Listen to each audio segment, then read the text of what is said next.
আসসালামু আলাইকুম। আজকে রমজান মাসের ১৩তম রোজা। আজকে সকালটা সত্যি অসাধারণ। ঘুম থেকে উঠলাম, বাইরে থেকে বের হলাম সাইকেলটা নিয়ে। আসলে আমি ভাবতেও পারি নাই যে আজকে সকালটা এত সুন্দর হবে। সুন্দর হওয়ার কারণ হচ্ছে সকালের যেই কুয়াশা ঢাকা সময়টা। এখন ঘড়িতে বাজছে ৮:৩৯। তাও সময়টা কত সুন্দর, কত শান্ত পরিবেশ।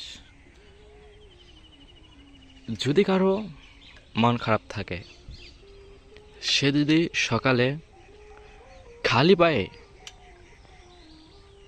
এই মেঠো পথ দিয়ে হেঁটে যায়, তাহলে ইনশাল্লাহ তার মন ভালো হয়ে যাবে। কেননা শান্ত পরিবেশ, হিমেল বাতাস তার মনকে প্রফুল্ল করে তুলবে। আজকে আমার মনটা অনেক খারাপ ছিল, তাই সাইকেলটা নিয়ে বের হলাম।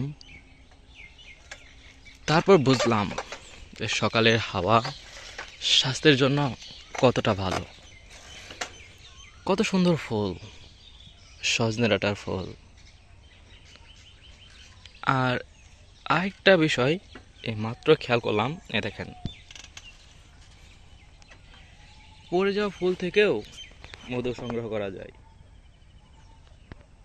এই যে এই পুটটা মধু সংগ্রহ করছে, সম্ভবত এটা তার বন্ধু।